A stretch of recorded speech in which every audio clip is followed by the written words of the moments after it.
ఆంధ్రప్రదేశ్లో వైసీపీ పని పూర్తిగా అయిపోయిందా? రీసెంట్‌గా విజయసాయి రెడ్డి మాట్లాడుతూ ప్రెస్ మీట్‌లో జగన్మోహన్ రెడ్డి తన చుట్టూ ఏర్పరచుకున్న కోటరీ ద్వారానే ఆయన ప్రజలకు దూరమయ్యారు.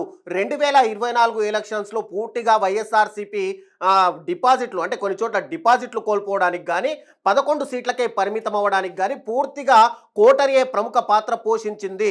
జగన్మోహన్ రెడ్డి మంచి వ్యక్తి కానీ ఈ కోటరీ ద్వారానే పూర్తిగా నష్టం వాటిల్లుతుంది అంటూ మరోసారి విజయసాయిరెడ్డి సంచలనంగా వ్యాఖ్యలైతే చేశారు. అయితే విజయసాయిరెడ్డి పార్టీని వీడడంలో ప్రధాన సమస్య ఏంటి? జగన్ నిజంగానే విజయసాయిరెడ్డిని దూరం పెట్టారా? లేక ఎవరైనా ఇందుకు కారణమయ్యారా? మరీ ముఖ్యంగా విజయసాయికి అధిష్టానంతో వచ్చిన గ్యాప్స్ ఏంటి? ఒకప్పుడు పార్టీలో నెంబర్ 2గా ఒక వెలుగు వెలిగిన విజయసాయిరెడ్డి పూర్తిగా పార్టీ నుంచి బయటికి వచ్చి రాజీనామా చేసే విధంగా ఆయనను ప్రేరేపితం చేసిన అంశాలేంటి? వాటి గురించి మనం తెలుసుకుంటే గనక వైసీపీ మాజీ నేత విజయసాయిరెడ్డి రీసెంట్గానే సంచలన వ్యాఖ్యలు చేశారు. తాను పార్టీ మారడానికి కారణాలను వివరించారు. తాను తిరిగి మళ్ళీ వైసీపీలోకి వెళ్ళే అవకాశం లేదు అని చెప్పి కూడా ఆయన ప్రెస్ మీట్ సాక్షిగా అయితే వివరించి చెప్పారు. జగన్ వద్ద కోటరీ ఏదైతే ఉందో దాన్ని అది భారీ నష్టం చేసిందని, చెప్పుడు మాటలు వినడం వల్లే అందరూ నష్టపోతున్నారు అంటూ కూడా జగన్మోహన్ రెడ్డిని ఉద్దేశించి అటు విజయసాయిరెడ్డి అయితే సంచలన వ్యాఖ్యలు చేశారు. కోటరీ కారణంగానే తాను పార్టీకి జగన్మోహన్ రెడ్డికి దూరమయ్యానని చెప్పారు. జగన్ తనను పార్టీలో ఉండమని చెప్పారని, కోటరీని ఒకవేళ దూరంగా ఉంచితేనే జగన్కు భవిష్యత్ ఉంటుందని నేను ఫోన్లో కూడా జగన్మోహన్ రెడ్డికి తెలియజేశానని, తన మనసు విరిగిపోయిన కారణంగానే పార్టీ నుంచి బయటకు వచ్చానని చెప్పి విజయసాయిరెడ్డి అయితే ఒక సంచలన ఆరోపణలు అయితే చేశారు. ఒక్కసారికి దానికి సంబంధించిన క్లిప్స్ మనం చూద్దాం. ఈ చెప్పేటటువంటి ఒక నాయకుడు అన్నటువంటి వాడు ఈ చెప్పుడు మాటలను నమ్మకూడదు. చెప్పుడు మాటలను నమ్మితే నాయకుడు నష్టపోతాడు, ప్రజలు నష్టపోతారు, పార్టీ నష్టపోతుంది. ఇక్కడ జరిగేటటువంటిది అదే. తప్పకుండా ఏకీభవించకుండా ఉండేదానికి ఏముంది దాంట్లో? ఈ కోటరీ వల్లనే నేను ఆయనకి దూరం అయ్యా. తాను పార్టీ వీడే సమయంలో జగన్కు ఫోన్ చేసి ఆయన మనసులో తాను లేనని, తన మీద నమ్మకం లేనప్పుడు తాను పార్టీలో కొనసాగలేనని చెప్పానని చెప్పి విజయసాయిరెడ్డి అయితే వెల్లడించారు. ఇక కోటరీ జగన్ను తప్పుదోవ పట్టిస్తుందని తాను చెప్పానని కూడా పూర్తిగా వివరించారు. అసలు విజయసాయిరెడ్డి మాట్లాడిన ఆ కోటరీ ఎవరు? ముఖ్యంగా కొన్ని పేర్లు, ప్రముఖ పేర్లు అయితే మెయిన్గా బయటకు వస్తున్నాయి. ఒకటి, సకల శాఖ మంత్రిగా పనిచేసినటువంటి సజ్జల రామకృష్ణారెడ్డి ఒకవైపు అయితే, వైవి సుబ్బారెడ్డి కూడా ఈ కోటరీలో కీలక పాత్ర పోషించినట్టయితే మనకు తెలుస్తుంది. ఇక పెద్దిరెడ్డి రామచంద్రారెడ్డి కూడా ఈ కోటరీలో ప్రముఖ పాత్ర పోషించారని, ఆ తర్వాత చెవిరెడ్డి భాస్కర్ రెడ్డి, మరోవైపు ఐఏఎస్ అధికారి అయినటువంటి ధనుంజయ్ కూడా ఈ కోటరీలో కీలక పాత్ర పోషించారని పూర్తిగా, అంటే జగన్మోహన్ రెడ్డి కనుక నాయకులు ఎవరైనా వెళ్ళడానికి కలవాలనుకున్నా లేదా ప్రజలు తమ వినతులు చెప్పాలనుకున్నా కూడా పూర్తిగా ఈ కోటరీ అటు జగన్మోహన్ రెడ్డిని కలవకుండా, జగన్మోహన్ రెడ్డికి ఎలాంటి సంకేతాలు వెళ్లకుండా పూర్తిగా వీళ్ళే ఆధీనంలో పెట్టుకున్నారు అంటూ కూడా సంచలన వ్యాఖ్యలు అయితే చేశారు. ఒకవైపు పూర్తిగా వాళ్ళ పేర్లు అటు విజయసాయిరెడ్డి బహిర్గతం చేయకపోయినా కూడా మొదటి నుంచి కూడా పార్టీలో వీళ్ళు ఒక కోటరీగా ఏర్పడి జగన్మోహన్ రెడ్డికి పూర్తిగా, అంటే ప్రజల్లో జరుగుతున్న విషయాలు కానీ ప్రజల్లో ఉన్నటువంటి వ్యతిరేకత కానీ పూర్తిగా తెలియకుండా ఈ కోటరీ మెయిన్గా ఏర్పాటయింది అంటూ కూడా మనకు సంచలనంగా అయితే తెలుస్తుంది.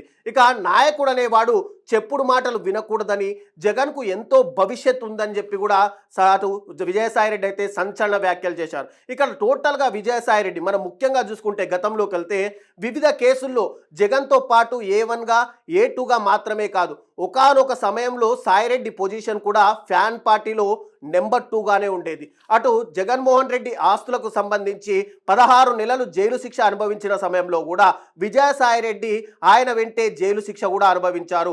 ఒకానొక సమయంలో అటు వైఎస్ రాజశేఖర రెడ్డి ఫ్యామిలీకి అత్యంత నమ్మకస్తుడుగా, ఆప్తుడుగా ఉన్నటువంటి విజయసాయిరెడ్డి పూర్తిగా బయటికి వచ్చి ఆ పార్టీలో నెంబర్ 2గా వెలిగినటువంటి విజయసాయిరెడ్డి చివరికి తన రాజ్యసభ సభ్యత్వాన్ని ఇంకా ఉన్నప్పటికీ కూడా రాజ్యసభ సభ్యత్వాన్ని వదులుకొని పార్టీ సభ్యత్వానికి కూడా రాజీనామా చేసి ఎందుకు బయటకు వచ్చాడు? ఒకప్పుడు చూసుకుంటే గనక విజయసాయిరెడ్డి రేంజే వేరు. సోషల్ మీడియా మొత్తాన్ని కూడా ముందుండి నడిపించడమే కాదు, తనదైన స్టైల్లో ప్రత్యర్థి పార్టీలపై, మరీ ముఖ్యంగా చూసుకుంటే గనక చంద్రబాబు రాజకీయ చాతుర్యం పైన కూడా నెగిటివ్ కామెంట్లు గుప్పించి వాటిని అన్నింటినీ కూడా వైరల్ చేసినంతటువంటి నెట్వర్క్ కానీ నెట్ వర్త్ కానీ విజయసాయిరెడ్డి సొంతం. అలాంటి విజయసాయిరెడ్డి ఎందుకు అకస్మాత్తుగా గప్చుప్ అవ్వడానికి నిజంగానే ఈ కోటరీ ఉందా? అసలు ఈ కోటరీ ఎందుకు ప్రాముఖ్యత పోషించింది? టోటల్గా ఒక్కసారి మనం చూసుకుంటే ఆయన ఏమని సలహాదారు అయ్యారు, ఆపై సకల మంత్రిత్వ శాఖల మంత్రిగా ప్రతి అంశంపై మాట్లాడడం మొదలుపెట్టారు. జగన్కి సాయిరెడ్డికి మధ్య టోటల్గా అంతరం పెరుగుతూ వచ్చింది అన్న కామెంట్స్ కూడా సోషల్ మీడియాలో తెగ వైరల్ అయితే అయ్యాయి. ఇక సజ్జల రాకతోటే మెయిన్గా సజ్జల రామకృష్ణారెడ్డి కాకుండా వైవి సుబ్బారెడ్డి, పెద్దిరెడ్డి రామచంద్రారెడ్డి, చెవిరెడ్డి భాస్కర్ రెడ్డితో పాటు మెయిన్గా ప్రభుత్వంలో కీలకంగా ధనుంజయ్ ఐఏఎస్ కూడా కీలక పాత్ర పోషించారు అంటూ కూడా మనకు సోషల్ మీడియాలో పోస్టులు వైరల్ అవుతున్నాయి. ఇక సజ్జల రాకతోటి వీళ్ళ కోటరీ ఏదైతే ఏర్పాటైందో ఆ కోటరీ రాకతోటే విజయసాయిరెడ్డికి జగన్కి మధ్య దూరం పెరిగిందని, నెంబర్ 2లో ఉన్న తన పొజిషన్ కాస్త 3, 4, 5 అంటూ పడిపోతూ వచ్చిందని ఈ రోజున సాయిరెడ్డి చేసిన మెయిన్ కామెంట్ ద్వారా మనకైతే అర్థమవుతుంది. తనలాంటి వారు బయటకు వస్తే జగన్కి వచ్చే నష్టం ఏమీ లేదు అంటూ కూడా అటు విజయసాయిరెడ్డి అయితే చెప్పారు. అయితే అంతేకాదు తనకు తాను నాయకత్వ సామర్థ్యం లేని వారిగా కూడా టోటల్గా చెప్పుకోవడం చూస్తుంటే ఇది ఆయనలోనూ వచ్చినటువంటి మాటనా, లేకపోతే ఇప్పటి వరకు పార్టీలో సజ్జల బ్యాచ్ ద్వారా సర్వం కోల్పోయి వారి హిప్నటిజానికి లోనైన విజయసాయిరెడ్డి తనకు తెలియకుండానే తానే అంటున్న మాటలా కూడా అర్థం కావడం లేదంటున్నారు. అయితే ఇక్కడ విజయసాయిరెడ్డి మరో ప్రముఖమైన కామెంట్లు చేశారు. ఒక్కసారి మనం చూద్దాం. కానీ ఈ యొక్క ద్వితీయ శ్రేణి నాయకత్వం, వాటిని ఏమంటారు, వీళ్ళు చుట్టూ ఉండేటటువంటి వాళ్ళని కోటరీ. ఈ కోటరీ నుంచి ఏ రోజైతే ఆయన బయటపడతాడో ఆ రోజు ఆయనకు భవిష్యత్తు ఉంటుంది. లేకుండా ఉంటే భవిష్యత్ అనేటటువంటిది చాలా కష్టంగా ఉంటుంది. ఇంతకన్నా మించి చెప్పగలిగింది ఏం లేదు. ఇదిలా ఉంటే సాయిరెడ్డి స్వయంగా అంటే గతంలోనూ చూసుకుంటే కనుక సాయిరెడ్డి పైన చాలా ఆరోపణలు వచ్చాయి.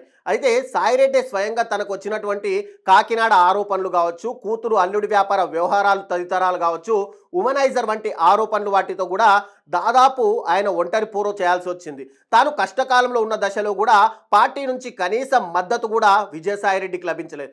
దీంతోనే ఆయన ఈ రాజకీయాలే వదిలేయాలన్న జీవితకాలపు వైరాగ్యం వచ్చింది అని చెప్పి కూడా ఆయన సహచరులు కూడా చెప్తుంటారు. అంటే విజయసాయిరెడ్డికి కష్టకాలంలో ఉన్నప్పుడు ఒకానొక దశలో ఉత్తరాంధ్ర బాధ్యతలు స్వీకరించినప్పుడు తాను ఉత్తరాంధ్రలో ఏది చెబితే అదే సర్వస్వంగా మారినటువంటి విజయసాయిరెడ్డికి రాను రాను జగన్మోహన్ రెడ్డి అపాయింట్మెంట్ కూడా దొరకకుండా ఈ కోటరీ పూర్తిగా వ్యవహారాలు చక్కదిద్దింది అంటూ కూడా ఆయన మాటల్లో మనకు ఈ అంతర్యం అయితే తెలుస్తుంది.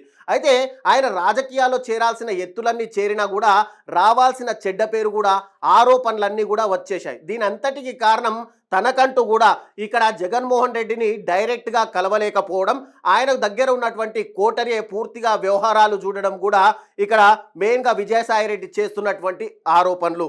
అయితే వైసీపీ ఆవిర్భావం నుంచి పార్టీలో నెంబర్ 2గా వ్యవహరించినటువంటి విజయసాయిరెడ్డి 2019లో వైసీపీ అధికారంలోకి వచ్చిన తర్వాత పార్టీలోనే కాకుండా ప్రభుత్వంలో కూడా సీఎం తర్వాత సీఎం లాగా వివరించారు. విశాఖ సహా ఉత్తరాంధ్రలో భూ కబ్జాలు, సెటిల్మెంట్లు, ఉద్యోగులపై వేధింపులు పాల్పడ్డారన్న విమర్శలు కూడా మూటగట్టుకున్నారు.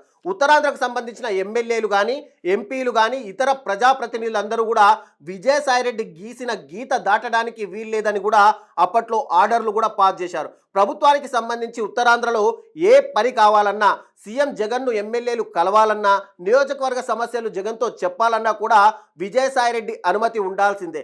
అలాంటి వ్యక్తి అకస్మాత్తుగా నెంబర్ 2గా వ్యవహరించినటువంటి రాను రాను పూర్తిగా పార్టీకే రాజీనామా చేసే విధంగా ఇప్పుడు ఏదైతే కోటరీ ఏర్పాటైందో ఆ కోటరీ ద్వారానే తను పూర్తిగా తన మనస్సు అనేది బాధించిందని జగన్మోహన్ రెడ్డికి ఎన్నోసార్లు చెప్పుకునే ప్రయత్నాలు చేసినప్పటికీ కూడా జగన్మోహన్ రెడ్డి దాన్ని వినిపించుకోలేదని, పూర్తిగా కోటరీని గనక పక్కన పెడితే తాను పార్టీలోనే కొనసాగుతానని అటు జగన్మోహన్ రెడ్డికి చెప్పినట్టుగా కూడా విజయసాయిరెడ్డి అయితే చెప్తున్నారు. ఇక వాస్తవానికి చూసుకుంటే గనక మొదటి 2.5 ఏళ్ళు అటు వైసీపీలో నెంబర్ 2గా వ్యవహరించినటువంటి వ్యక్తి తర్వాత అధికారంలోకి వచ్చిన తర్వాత 2 ఏళ్లకు విజయసాయిరెడ్డికి జగన్ ప్రాధాన్యత ఇక్కడ తగ్గిస్తూ వచ్చారు. ఉత్తరాంధ్ర బాధ్యతల నుంచి కూడా ఆయన్ని తప్పించారు. పార్లమెంటరీ పార్టీ నేతగా ఉన్న ఆయన్ని తప్పించి వైవి సుబ్బారెడ్డికి ఆ బాధ్యతలు అప్పగించారు. సాయిరెడ్డి స్థానంలో అక్కడ సజ్జల నెంబర్ 2గా ఫోకస్ అవుతూ వచ్చారు. టోటల్గా చూసుకుంటే గనక ఈరోజు అటు సాయిరెడ్డి చేసిన పూర్తిగా ఆరోపణలు చూసుకుంటే గనక అటు తనకు పార్టీలో ఉండాలి అని ఉన్నప్పటికీ కూడా ఏదైతే జగన్మోహన్ రెడ్డి చుట్టూ ఏర్పడినటువంటి కోటరీ ఉందో, ముఖ్యంగా సజ్జల రామకృష్ణారెడ్డి, వైవి సుబ్బారెడ్డి, పెద్దిరెడ్డి రామచంద్రారెడ్డి, చెవిరెడ్డి భాస్కర్ రెడ్డి, మరో ఐఏఎస్ ఆఫీసర్ ధనుంజయ్, వీళ్ళందరూ కూడా ఒక కోటరీగా ఏర్పడి జగన్మోహన్ రెడ్డిని పూర్తిగా అధికారులకు ఎమ్మెల్యేలకు దూరం చేస్తూ ఆయన్ని పూర్తిగా పక్కదారి పట్టించే విధంగా చేశారు అంటూ కూడా అటు విజయసాయిరెడ్డి ఆరోపణతో అయితే మనకు తెలుస్తుంది.